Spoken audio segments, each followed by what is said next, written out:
혹시 레디 플레이어 1이라는 영화를 아시나요? VR을 끼고 게임 기기에 접속하면 가상현실 세계가 펼쳐집니다. 단지 게임 속 세상이 아니라 제2의 현실 세계인 건데요. 영화관, 클럽 등 건물도 현실 세계와 똑같이 지어져 있고 그 속에서 사람들은 일도 하고 사랑도 합니다. 어디든 갈 수 있고 뭐든지 가능하죠. 멀지 않은 날엔 정말로 이런 시대가 올 수 있을까요? 지금 현실에서 이 영화와 가장 비슷하다고 말할 수 있는 건 아마도 메타버스가 아닐까 싶어요. 입학식, 수업, 회의도 메타버스에서 하는 시대가 됐죠. 아무튼 오늘 할 이야기는 메타버스와 가장 관련이 깊은 바로 이것입니다. 미술은 물론이고 연예인, 스포츠, 게임, 그리고 최근에는 구호기금과 레스토랑 멤버십, 명품 브랜드의 보증서까지 다양한 분야로 확장하고 있는 NFT입니다.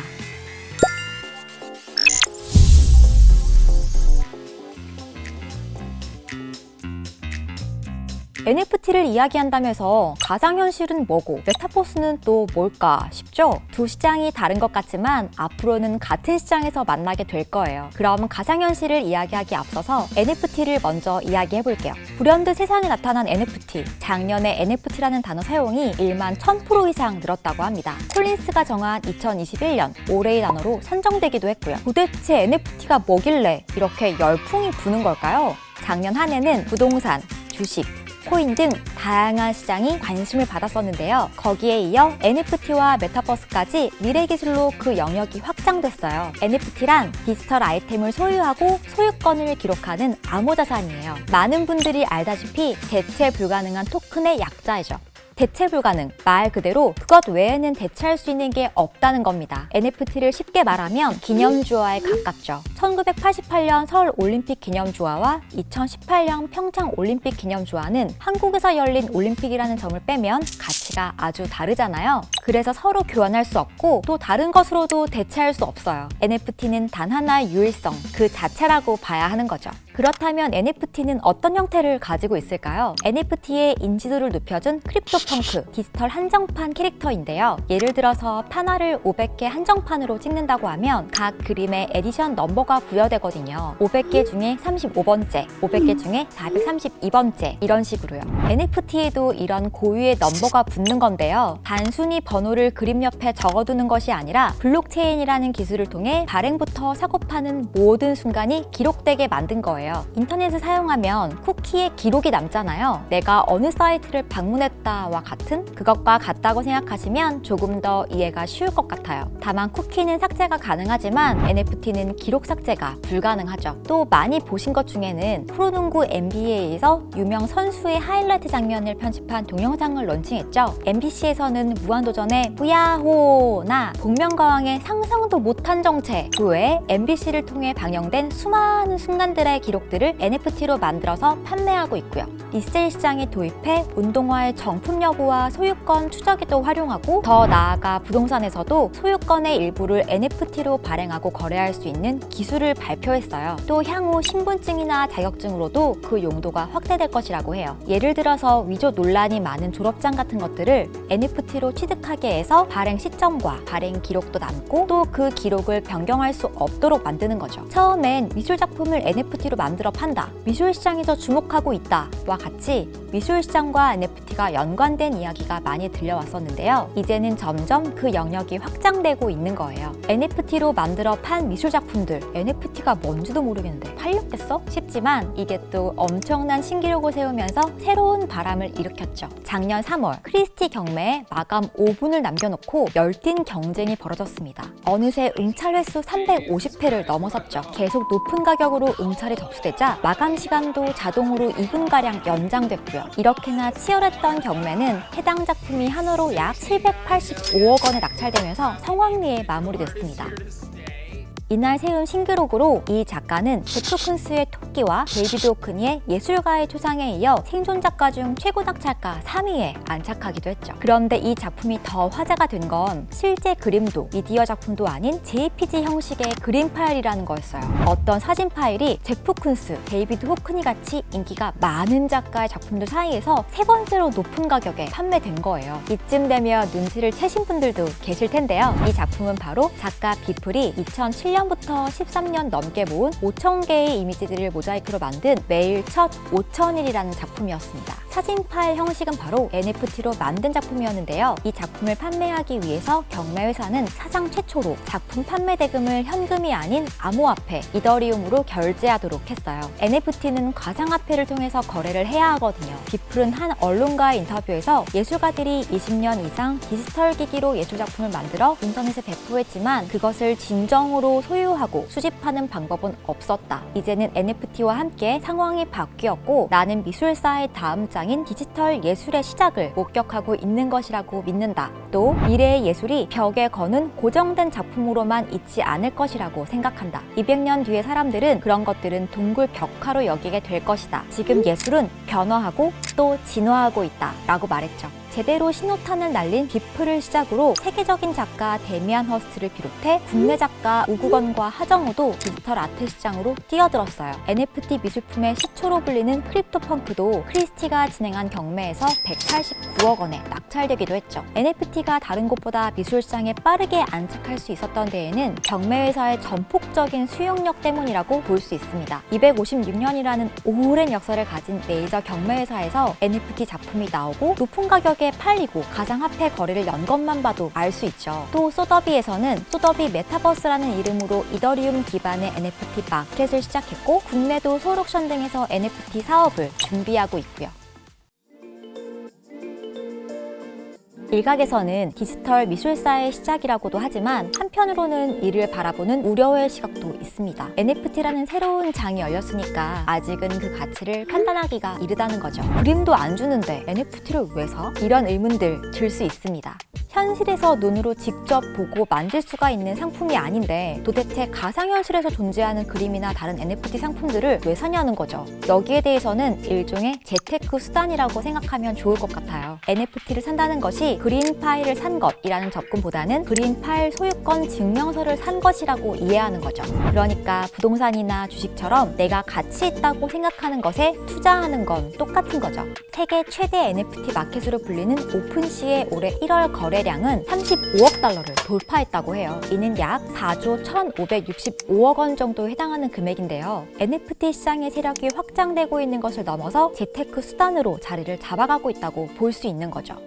NFT의 장점 중 하나는 사고 파는 것, 그리고 재판매도 쉽다는 거예요. 작품을 주고받을 필요 없이 클릭만으로도 작품의 소유자가 되는 거죠. 또한 NFT가 가진 희소성은 미술품에도 잘 맞는 특징인데요. 블록체인에 기록된 정보 덕분에 위장 논란은 애초부터 있을 수가 없을 뿐더러 작품의 주인이 바뀔 때마다 자동으로 기록되는 디지털 프로비넌스를 가지게 되는 거죠. 또 물리적으로 설치할 장소도 별도의 운송도 필요하지가 않으니 디지털 파일로 존재하는 NFT 작품은 좋은 투자이자 엄청난 장점이라고도 말할 수 있겠죠? 데미안 허스트도 자신의 작품 1만 개를 NFT로 만들어서 팔았는데요. 재미있는 건 그의 NFT 작품을 산 사람은 올해 7월 NFT 작품과 실물 작품 중 하나를 선택해야 한다는 겁니다. NFT를 선택하면 실물 작품은 파기되고 실물 작품을 선택하면 NFT는 사라지는 거죠. 실제와 가상 사이에서 사람들은 어떤 걸 선택할까요? 아마도 데미안 허스트는 이 자체도 재미있는 논점이라고 생각하고 있는 거겠죠? 또 한 블록체인 기업은 뱅크시의 실물 작품을 NFT 작품으로 전환해서 이를 경매에 붙였습니다. 그리고 남은 실물 작품을 불태워버렸고요. 이 장면은 유튜브 라이브로 고스란히 중계됐어요. 이들은 작품을 불태운 이유에 대해서 NFT와 실물이 둘 다 존재한다면 작품의 가치는 실물에 종속된다. 실물을 없애면 NFT가 대체 불가능한 진품이 될 것이고 작품의 가치는 NFT로 옮겨온다 라고 설명했습니다. 여기서 재미있는 건 그들이 불태운 뱅크시의 작품 제목이 바로 멍청이들이라는 것이었어요. 이 작품은 사실 경매장이 모인 구매자들을 조롱하고 풍자하는 작품이었는데요. 그림에는 이런 쓰레기를 사는 멍청이가 있다는 게 믿기지 않는다 라는 글귀가 적혀 있었다고 하죠. 아무튼 투자자들이 말하는 NFT의 최고의 매력이 희소성인 만큼 이 가치를 그대로 소유하고 투자하는 것이 NFT를 사는 이유라는 건 확실히 말할 수 있겠네요.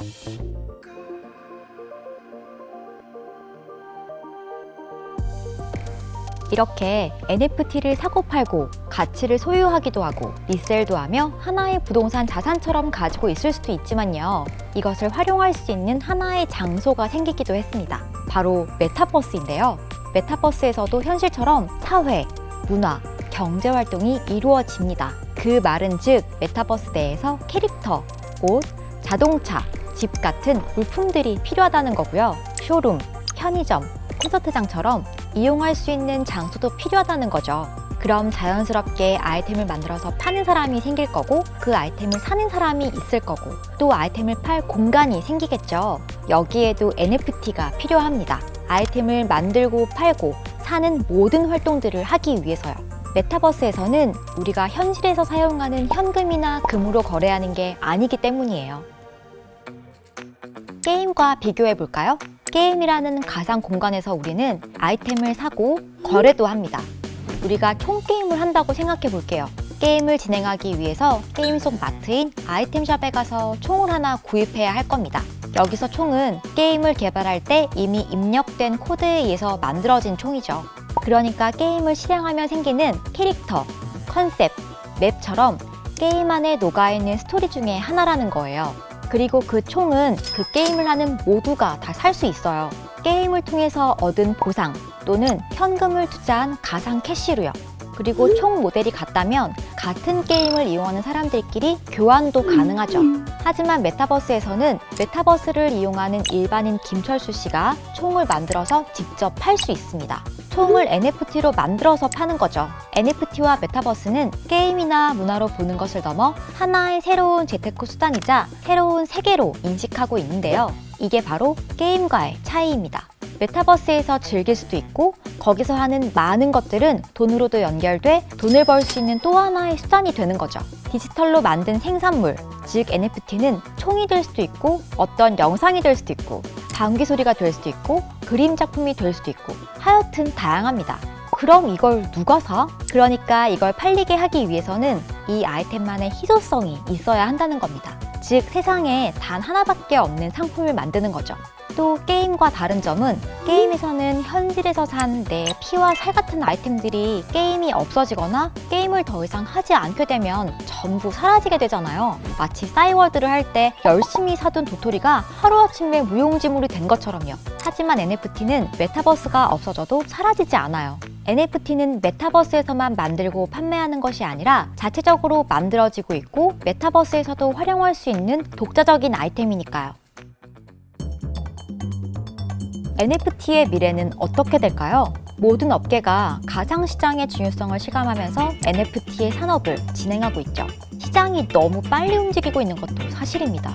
하지만 미술품 NFT의 시가총액이 향후 10년간 100배 이상 늘어날 것이라는 전망도 나왔죠. 실제 미술품 전체 시가총액에 맞먹는 수준인데요. 이제는 인터넷에 블록체인 기술이 적용되면서 NFT, 메타버스, 디파이 등이 급격한 성장을 할 것으로 보고 있죠.